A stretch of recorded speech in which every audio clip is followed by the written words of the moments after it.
Welcome back to another video. Today we are reviewing the 2024 Rivian R1S. Okay, so here's a quick little speed run of the car. So you open up the door, you unlock the car right here, and it pops open the door handle.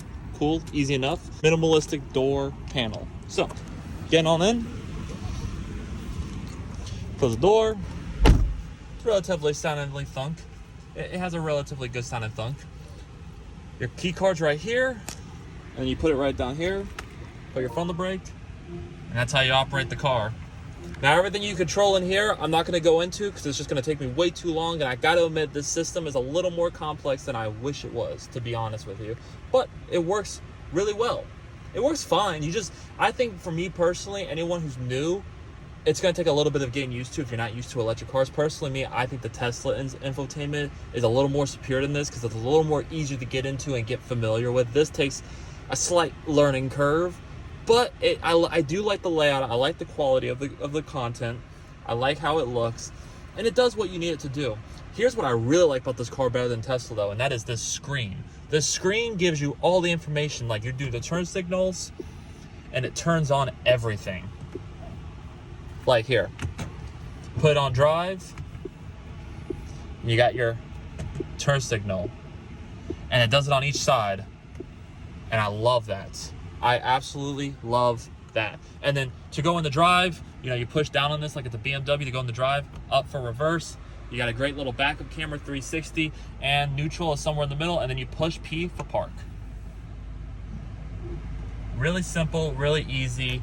This car works phenomenally well. Everything's very simple. Like Tesla also, you do have a very simple steering wheel setup with 2 buttons. Well, sorry, 1, 2, 3, 4, 5, 6. So 6 buttons with the little rolly things.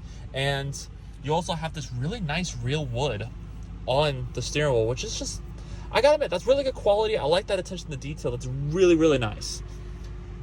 Also, the air vents, because this is so futuristic, you have to go in here, and if you want to move it around, you have to go into the system and move it around. You can see it moves it side to side. It's freaky. It's really freaky, and if you're not used to it, it will be a weird thing to get used to. But it's futuristic. It takes a little bit of a learning curve. But if you're a woman, you have a lot of space for like a purse down here. You have a little bit of a storage compartment right down here, a little tray. And right up here, you have hidden cup holders, which is really nice. And they fold away if you don't need it. You can put your phones right here, plus maybe one more right there. And you have an electronic access to a more center console storage. Passenger and the seats are very comfy. They look nice. They say Rivian. It's got a very futuristic-y look to it. Very, very well done. I like the design of them. They're comfortable. They're comfier than you think, considering they're not real leather. It's all synthetic vegan leather. You'll either love that or you won't like it. Door button to open, you just push. It's electronic. And you push and close. The emergency one's right here in case you need it. And everything you control in this car is practically all in here. The only buttons that are really in this car, other than the steering wheel buttons and the stuff that are on like the turn shifter column and the button to park, other than those buttons, the only other buttons that exist in this car, and I'm not even kidding you, are up here, and that's the SOS button and the hazard lights. That's it. That is it. Everything else has all been integrated into the screen. Now, there is one thing that this car does have in common with Tesla that does annoy a lot of people, and that simply is no Apple CarPlay. So you'll either love this or you will absolutely not be able to stand this. A lot of people are kind of in the middle about it. I don't know. I don't know how to, to be honest, I don't know how to feel about it. I do prefer Apple CarPlay, but they do give you a lot. They do give you Apple Music that you can sign into. You can sign your Apple Music in. So technically, this kind of does solve the problem to an extent. And you have Spotify as well. And you have a lot of stuff you can work with here. Okay, so quickly moving on. I'm quickly running through everything to get into the back. This is what it looks like. You have a big sunroof. You do have the same controls and the functions down here. Can't complain. Same way to get in the back. You have this electronic button. Me, 6'2", plenty of head. Oh, a lot more headspace than I thought. So it's for tall people. You can do it. It works. You have a USB-C right here. You can hang coats right here, which is really nice. You have more storage right here with these cool little straps that kind of indicate that you're tough. And You have this little strap, you fold this down, you got cup holders, and I think, nope, I don't think this folds up. I thought this was more storage, but I think I'm very wrong. But at least you get cup holders and some of the rest of your arm. Very firm, but again, vegan leather. What do you expect? Anyways, but everything's really nice. No, to be honest. And you got these nice little straps you can hold on to for dear life. And you have a LED light. Pretty nice. Very simple. Not a lot to play with back here, though you can play with the music and you can play with some of the same functions that you would up there back here. So that is pretty nice. USB-C, so plenty of charging capabilities that go around. And the floor is really flat, even in the center, so you can fit someone right here successfully next to you if they have a small booty cheek. But you can do it. And I would get in the back, but it's a little tighter. It's a little tight. I ain't got time to run through that, but it gets the job done. It's probably more than likely for kids, so anyway. But that's your quick little rundown. How does this car drive? First off, this is not the quad, this is the dual motor, and it's really powerful. Now I know the quad makes around 835 horsepower, 908 pound-feet of torque. I don't know how much the dual makes off the top of my brain, but I'll leave horsepower here and horsepower here. But I'll tell you, I've never driven a Rivian before, so this is really an interesting experience. All right, let's floor it. Woo.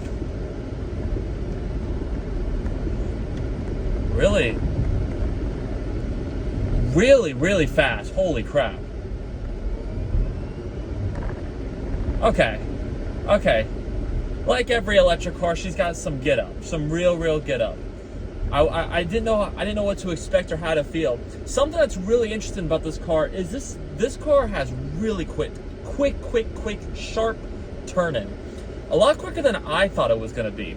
You know, it is an electric car, and a lot of these electric cars seem, because they have such a low center of gravity, they have such great steering capabilities.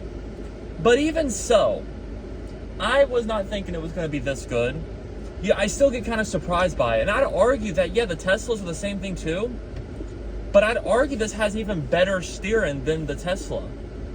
Also, I love how every time you turn on the turn signal, it pops up in your little gauge right in front of you, exactly where you want it to be. It kind of reminds me of the Hyundai products in that regard. It's super comfortable. It's super quiet in here. And it is really nice in here. I'm really this is truly exciting because I've been wanting to drive a Rivian for a while, and I'm glad I get to put this on my YouTube and let you guys know how this car drives, because this is such an interesting experience, to be honest with you guys. I was not expecting it to feel like this. So, all right, the biggest competitor is a Tesla. How does this stack up to, let's say I just reviewed one, the Model X. How does this stack up to that car? Well, I'll give you the first obvious thing. You sit a lot higher than you do in the Model Y. The Model Y does ride high, but it does, and I've heard this on a lot of reviews, maybe you guys have heard it too, you do kind of sit on more of a car level, like a slightly higher position car level. This car, you're sitting up like a tall truck. It does feel truck-like with how high you're sitting up. And that's kind of a good thing. I like the ride height of this. Also, I'm not gonna lie, we'll go over the interior real quick while I'm in here. The interior is super comfortable. I think Teslas are quicker to learn, but I gotta say, I like this interior maybe just a little bit more than the Tesla, with how everything looks and feels. The wood is very nice. It has some really great deep grains into it. The speakers are fine, nothing crazy. These are the basic speakers. You could probably step it up and get nicer speakers. And the interior is very spacious. Also, I got to admit, I love the look of the R1S more than the Model X, because it just has more of an SUV truck-like tough look to it. It's got a look to it that just, it's more, I think it's a more masculine looking vehicle to drive around. It has a much more brawnier look to it. And I'm not saying that women can't drive this car too. This is a great mom's car, to be honest with you. It just has more of if you're going to be a guy whipping around an electric SUV, it looks more masculine driving this one around than, say, a Model X. All right, flooring it. 60. Woo, woo, woo. That's fun. That doesn't get old at all. And again, turn signal, excellent. I so much prefer having a screen in front of the steering wheel. I know Tesla's going for a really minimalistic feel. Ooh, that's really cool. You can see a person, there's a homeless guy, and it's showing his figure walking by very casually, very slowly. That's really nice. And kind of like the Tesla. Again, I keep comparing it to Tesla, but that's like the competition we're dealing with here. They're the top of the food chain right now. And so this is really cool to see all this going on. It's showing the character guy move around. That's kind of neat. But I have to tell you though, I like having the screen here. I know I just said that a second ago, but I'm going to say it again. I love having the screen here. It really I like seeing everything in front of me. So it does in a way feel a little bit nicer than a Tesla in that regard. And again, I can see, so Tesla also has that similar setup where you can see your right, like if you're turning right, it turns on your right camera and you can see everything to your right to check your blind spot. But you have to look to the right and look to the center tablet to see all that stuff.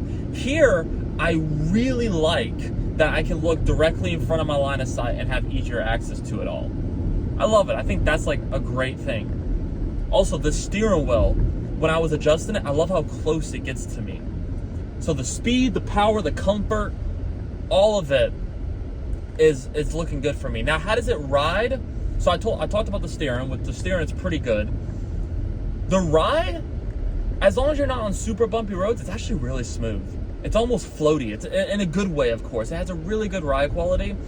But there are reviews that talk about this, and I kind of agree. It does get rough over certain bumps. I'm not saying it's a bad car, but you do notice it. You do, and you will definitely notice it when you're going over like potholes, whatever, right? Not a terrible riding experience, but it is very rough. It's rougher than what you may think. Now, sitting in here in the cabin, it's pretty quiet. It's pretty quiet. It's pretty comfortable. It's pretty. It's an experience. I gotta tell you, it's a really neat experience. This car turns well. It drives well. It performs phenomenal. The tailgate area is split, kind of like a BMW. The top half goes up, the bottom half goes down, like an old school pickup truck, and that's pretty nice. It's interesting. You can use it as like a seat, or to help you load in things better. And then there's a cavernous little space underneath the floorboard, which is just absolute spacious. And then if you need more space, you have the front trunk area, which is amazing.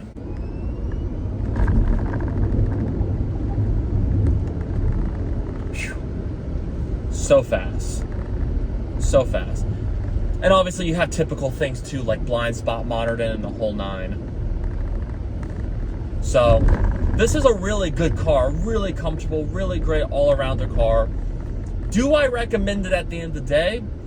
So the way this is spec'd, it's like $70,000, $80,000 because it's the lower trim. The higher trims with the quad motors, they're more $90,000 to $100,000. Do I recommend it? I think I do, but just know what you're walking into. It doesn't have the selling name of a Tesla. Everyone loves Teslas. It doesn't have the selling name, but it has a lot of great features. And it is, if you just want something different, if you're one of the Elon haters, which I don't understand, but if you are, check out a Rivian, man. You can't go wrong. I mean, you don't have the charging capability of a Tesla, but if you're charging at home for the most part and going to maybe sometimes other supercharging ports, this is a really nice alternative. And I have to admit, where this does better than the Tesla, in my opinion, has to be ultimately the way it looks and the way it feels to drive. It just has a more truck-like feel when you're driving this car. It does. It feels more truck-like, and if you're looking for an SUV with more truck feel, with honestly more off-road capabilities, because I would argue the Teslas don't have off-road capabilities, check out the Rivian. But with all that being said, thank you guys so much for watching. I'm sorry for such a quick little talking video, but the Rivian people are giving me such a limited amount of time.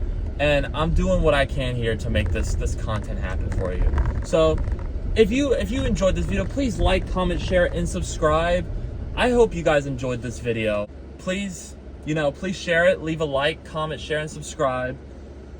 I do recommend this video, or I do recommend this car if you're in the market for something different, and if you don't like the look of the Model X's and you want a little more practicality and something that stands out as a little more different.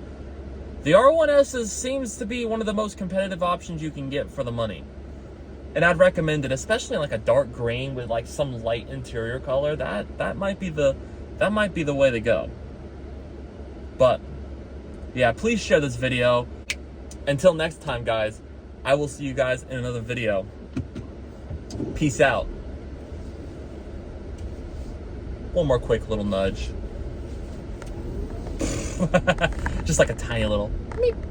So fast. That's so fast. See you guys in another one.